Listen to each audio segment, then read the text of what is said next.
Hello दोस्तों, आज फिर शोभना लेकर अपना एक न्यू टॉपिक आपके सामने उपस्थित है। तो दिवाली तो मना लिया आपने, दिवाली का तरीका भी मैंने नया बताया था। आशा है उसी तरीके से दिवाली मनाई होगी और लक्ष्मी जरूर आपके घर आई होगी, है ना दोस्तों। तो आज मैं जो टॉपिक लेके आई हूँ वो है ड्यूअल पर्सनालिटी, दोहरा चरित्र।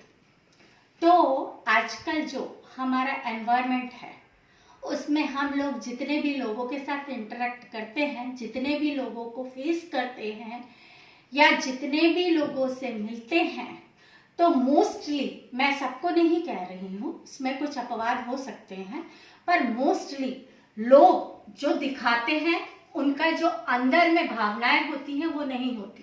कहने का मतलब ये है कि वो जो बोलते हैं वो उनके मन में नहीं होता, भावनाएं अलग होती हैं और वो कहते कुछ और हैं। तो इसे कहते हैं दोहरा चरित्र, चेहरे पर चेहरा लगा के रखना, ड्यूअल पर्सनैलिटी।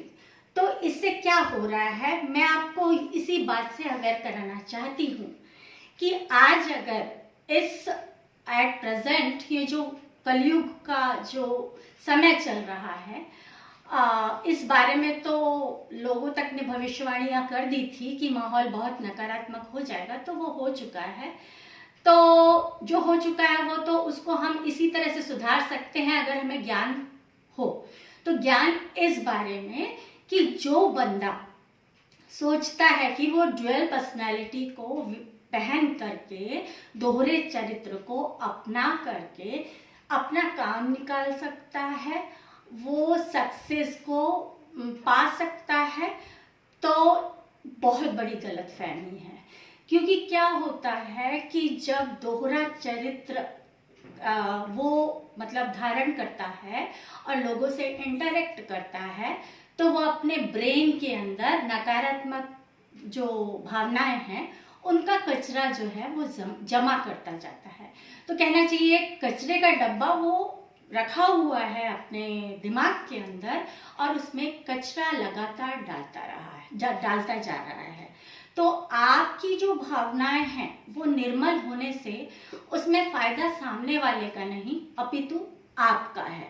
तो मेरा कहने का मतलब है कि जब आप मतलब कि किसी से संपर्क संबंध में आते हैं और वो बातें करते हैं जो उसको पसंद है, जबकि आपके अंदर उसके बारे में जो भावनाएं हैं वो गलत हैं, बदले की भावना है, ईर्ष्या द्वेष की भावना है, छल कपट की भावना है, तो ठीक है आपके शब्दों के द्वारा वो आहत नहीं हो रहा, पर जो आपकी भावनाएं हैं उनसे जो वाइब्रेशंस निकलती हैं वो उस तक पहुंच रही है। इसलिए अक्सर आपने कभी कभी महसूस भी किया होगा, कुछ बंदे हमसे बहुत अच्छा बोलते हैं, मीठा बोलते हैं, हमारी तारीफ करते हैं, हमें बहुत अच्छे से मिलते हैं, फिर भी हमको उनको मिल करके वो फील नहीं आती कि वो हमको सचमुच में अच्छे से मिल रहे हैं, शुभ भावनाओं के साथ मिल रहे हैं। कारण वही होता है कि जो उनके अंदर की भावनाओं के वाइब्रेशंस हैं वो हम तक जरूर पहुंच रहे होते हैं।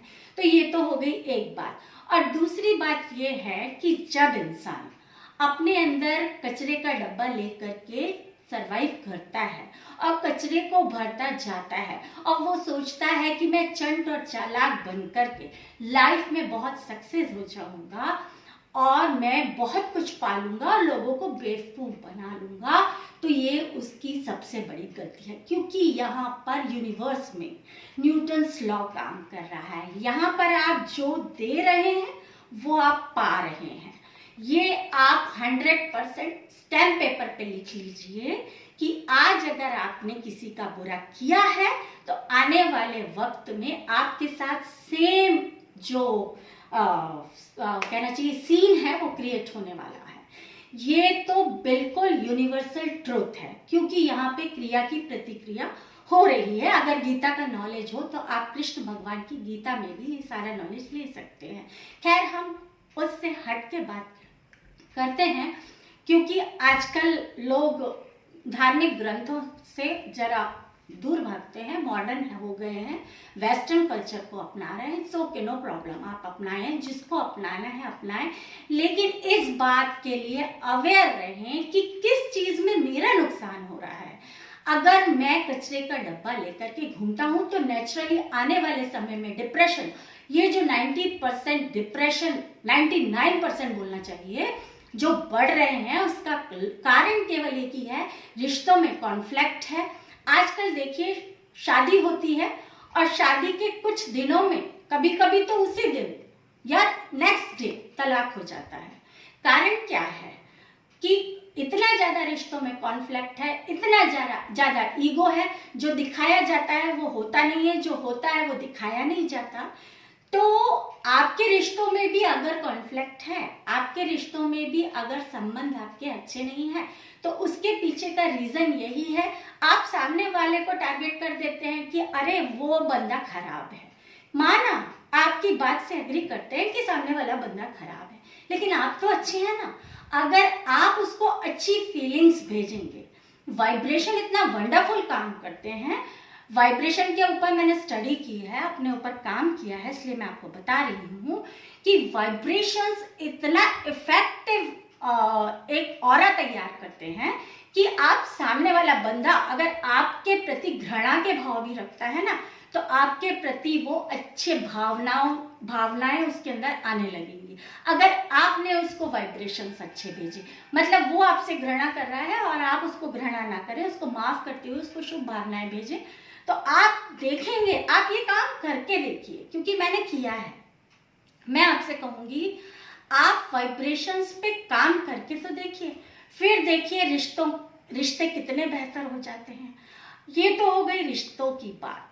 रिश्तों की बात हो, अब मैं आती हूँ बच्चों पे। अब जैसे कि बच्चा है, किसी का बच्चा बिगड़ रहा है, तो बच्चा बिगड़ रहा है, गलत रास्ते पे जा रहा है, क्योंकि आजकल वेस्टर्न कल्चर है, हर बच्चे के हाथ में मोबाइल है। मतलब जैसे ही उसको थोड़ी सी समझ आती है, छोटे छोटे से बच्चों को आईफोन दे दिए जा रहे हैं।